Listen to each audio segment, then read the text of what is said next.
Hello mga kabisik, welcome again sa ating channel, Motorcycle Basic Mechanic.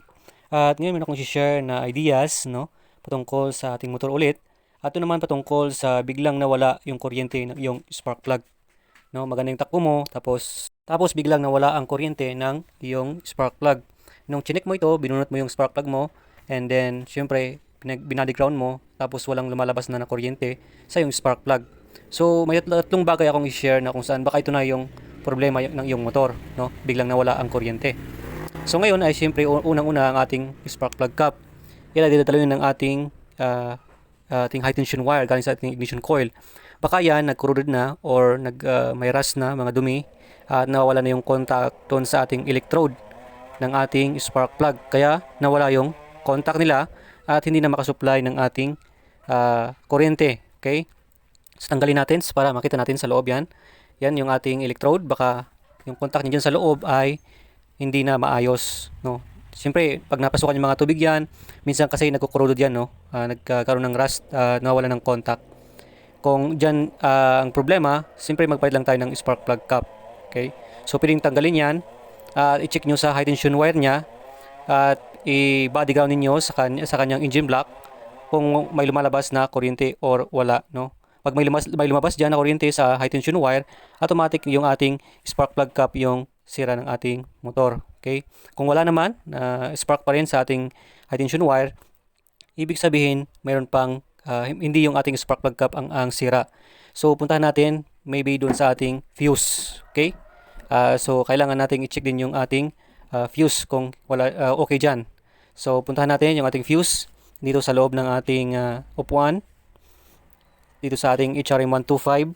So battery operated kasi ito mga kabisik, so napakalaga itong fuse niya, na hindi dapat na fuse yung ating fuse dyan, kung saan yung ating positive ng battery natin ay konektado sa ECC wire.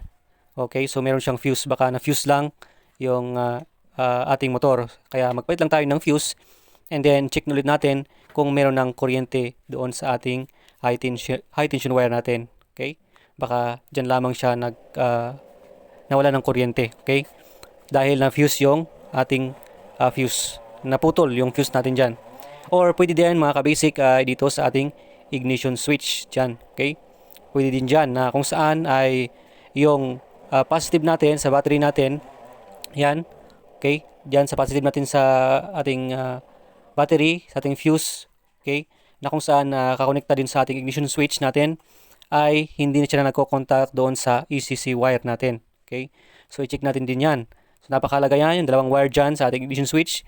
Kung baka nag-loose yung ating key natin, yung contact nila sa loob, ay pwede din yung i-check yan. Palitan nyo yung ignition switch kung kailangan ng palitan or kailangan lang linisan, Pwedeng linisan kung pwede pang malinisan. Kung hindi na, ay palitan na yung ignition switch kasi baka dyan naglo-loose yung ating connection. Kasi yung ECC wire natin ay kumonekta sa ating CDI. Okay, yung CDI natin, yun yung nagbibigay ng power dun sa ating ignition coil. Okay, kasi battery operated tayo, yung ECC wire natin, yun yung pinaka main na power ng ating CDI.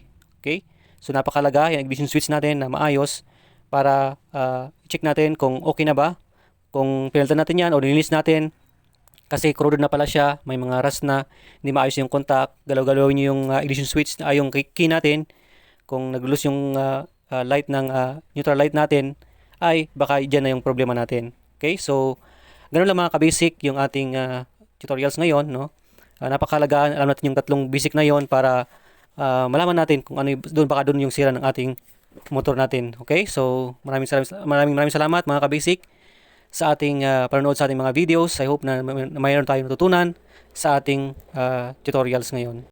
So, shout out sa inyong lahat, sa ating mga subscribers dyan. Salamat sa inyong lahat. At kung kayo napadpad sa ating YouTube channel, please subscribe and click the bell button para maging updated ka lagi din sa ating mga latest na videos. Thank you so much. God bless everyone.